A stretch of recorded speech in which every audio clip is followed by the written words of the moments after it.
Hello and welcome to another lesson, this time in engagement patterns, and we're looking at the barriers to participation. This is part 2 of this specific topic. So a reminder, obviously the yellow text boxes are the tasks for the students, the green text boxes are the student note-taking sections, the blue text boxes differentiation tasks, and the red text boxes are the teaching and learning and ideas and strategies for the educator and practitioner.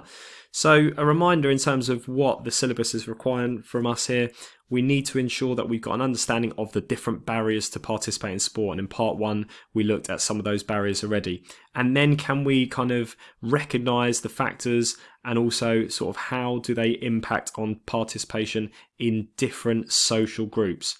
So the quick question there for you at the top right in terms of a quick starter is, why are some sports played by some social groups but not others?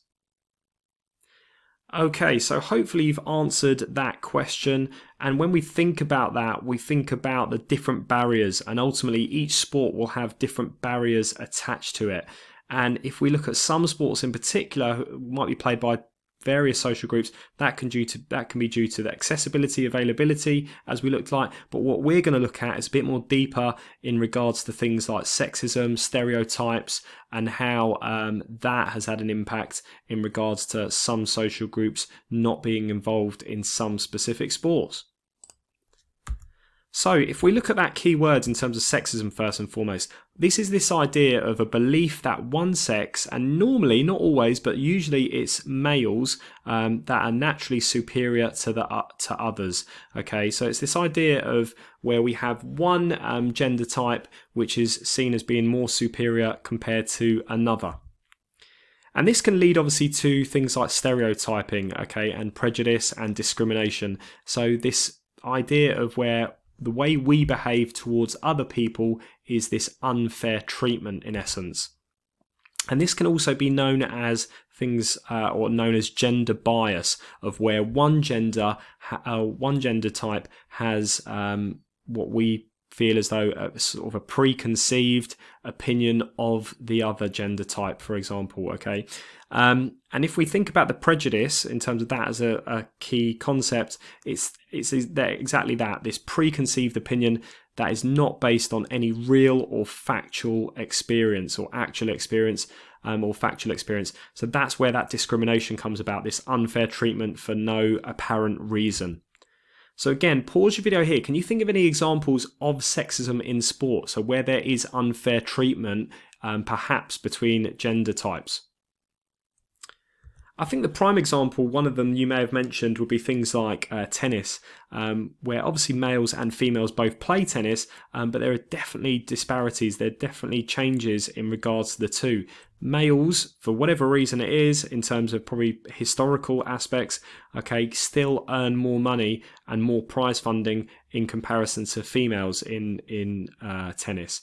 And it's the same if we think about males play 5 sets, females play 3 sets. And I've put here Serena Williams, the most successful tennis player of all time. In fact, she's won 20 tournaments now, 20 majors, in comparison to Federer, who I think is just behind with 19, in fact. And in essence, there's still a difference there in regards to the gender pay.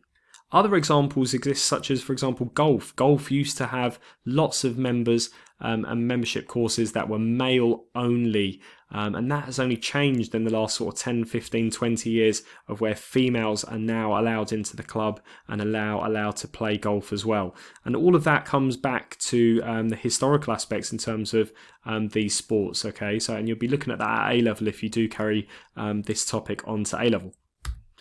So if we look at the women barriers, let's think of first and foremost this question here. So on the right hand side, there should be a section which says try and answer this question. Pause your video here, look at that question there in terms of the graph, try to analyse the graph and see if you can answer the question. The question at the bottom suggests 3 factors that may be preventing other women from meeting the expected physical activity rate. So have a look there in terms of what the activity rate is. For the 16 to 24-year-olds, it's 68%. Look at it in comparison to the men. And what are the factors preventing women from meeting their expected physical activity rate? Okay, so some of the answers you could have come up with here. You may have mentioned that the fact that attitudes or negative attitudes form due to poor experiences, in essence, from female lessons. It could be PE lessons. There may be a lack of female role models. You may have mentioned that, and that's a reason why we've got less women playing sport between the age of 16 and 24. There may have been accessibility issues in regards to being able to get to the specific club facilities, or there might not be any specific women changing rooms, for example. Media coverage tends to focus on male-dominated sports. Interestingly, only 7% of female sports are covered in terms of the media overall. 7%, that's a really low total. Sexism, you may have talked about the fact stereotyping, the expectations in regards to those specific sports. The fact that we have cultural, religious issues, and some religions ensure that women have to remain covered up, in terms of the Muslim religion, for example, and also the fact that some religions frown upon sport being played by women at all. We have family commitments, other stereotypical female roles, which some cultures still look at in regards to women should be, housewives, for example, that used to exist in the 1800s, for example, but it's definitely moved away from that now, especially within the UK. And this idea that less familiar activities, lack of exposure for women in regards to certain sports, and the fact that some of PE lessons in the past may have been uninspiring for girls. So all of those things could have contributed to the fact that women have been prevented to increase their physical activity within the age of 16 to 24, you could have written. Okay, so let's look at leisure time. So when we talk about leisure time, this is the time that people have when they're not working, when they're taking care of themselves, and when they're also completing their family and home duties. Okay, so this is that time when they're not doing any of those things. Okay, and ultimately leisure time on the whole in the last sort of 10-15 years has definitely increased in recent years, and that's due to a few reasons. Ultimately, we've got better working conditions now. So again, in the 1800s we had factories. We still have factories today, of course, but they were long hours, 12, 14, 16 hour shifts people would be doing. Okay, nowadays we work for 7-8 hours. Some work for longer, of course, like the NHS. Okay, but we have more time off perhaps within our shift pattern. We've also got more inventions, it says there, and technology. That all of that has an impact in regards to maybe doing less manual work. Okay, we've got vacuum, Hoover, for example. Okay, so we've got less time in terms of having to clean the house, because obviously we've got these machines which help out. Ultimately, we've also got other things like family and education, which have an impact in regards to whether we participate or not, and there will be barriers potentially. So family and education can influence our sporting choice, and ultimately parental influence is there in regards to how we enjoy, and that's due to their personal involvement maybe on that specific sport as well.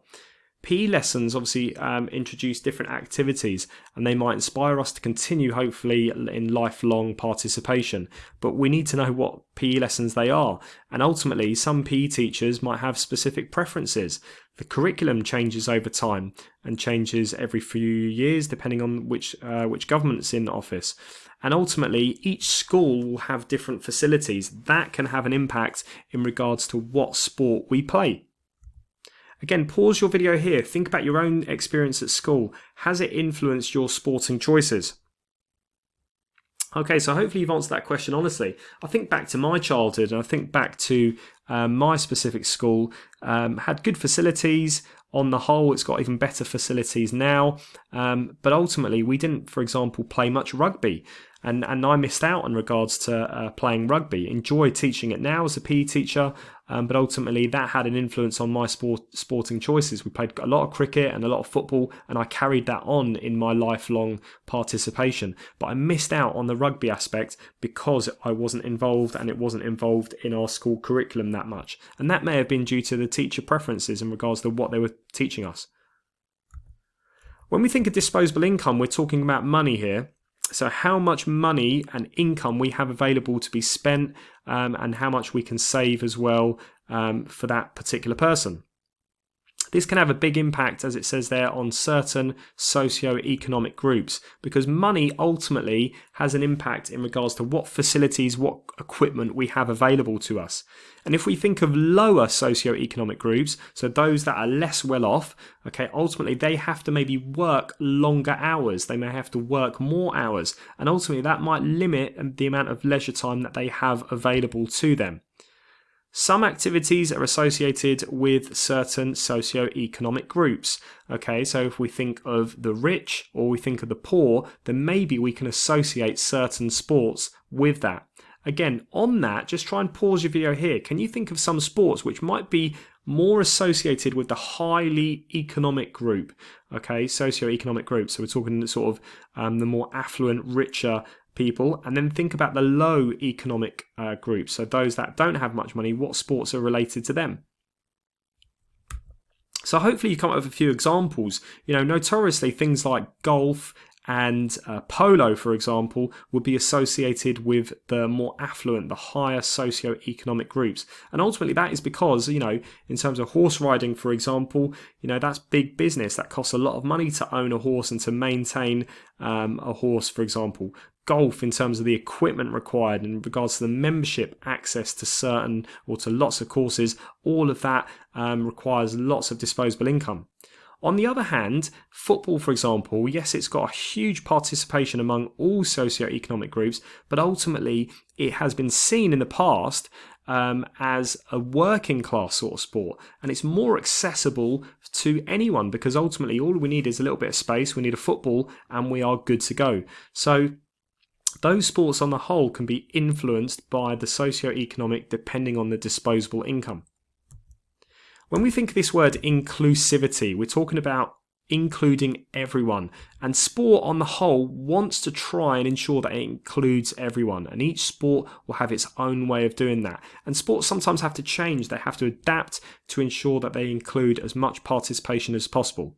How can they actually do that? They can do that through different methods, and that could be through changing the rules of the game. It can be sometimes adapting and changing the equipment.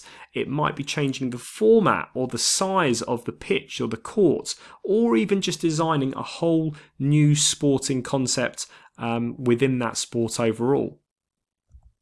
Again, pause your video here before I give you any specific examples. How can we increase the participation of women and disability groups? So when we think of disability groups and women, we can change, we can increase their participation by, one, having positive role models. Two, we can sometimes have all kind of women classes and groups, and we see that in terms of gym and fitness work. That can have a big impact in regards to participation, so they feel as though that there's less pressure in terms of people watching them. In terms of disability, yes, we can obviously increase facility access. So we've got more disabled toilets, we've got more disabled ramps to help in regards to accessing certain facilities, and we can change the rules. We can change sports in terms of how they're adapted so that they can play particular sports. We can also design and look at things like campaigns. This Girl Can is a big campaign through Sport England, which again looks at promoting and getting more and more women involved in sport, and that's for the good. I think the increase in and the participation of women in sport on the whole in the last sort of 10-15 years has been rapid in terms of its progress, and that's can only be a good thing in regards to our society. And then finally, for the practitioners, in terms of teaching and learning for this specific topic and task, a few things you can get your students to do. I would ensure that they maybe just research a little bit, or you can do a little bit of research with them in a computer room in looking at Sport England data in terms of participation, or some articles which can help. Maybe a project focusing on the 2012 Olympics, the legacy, what was the impact in regards to participation on maybe different social groups, and then looking at different newspaper articles, internet articles. You can get students for homework to try and read and summarise some of these articles. There's lots of information out there in regards to participation among different groups, whether it be gender, disability, religious groups, and so on. And that can all have a big influence and a big it can help you have a discussion about it, I think, in class in regards to that participation. Best of luck with this task, folks, and best of luck with the topic.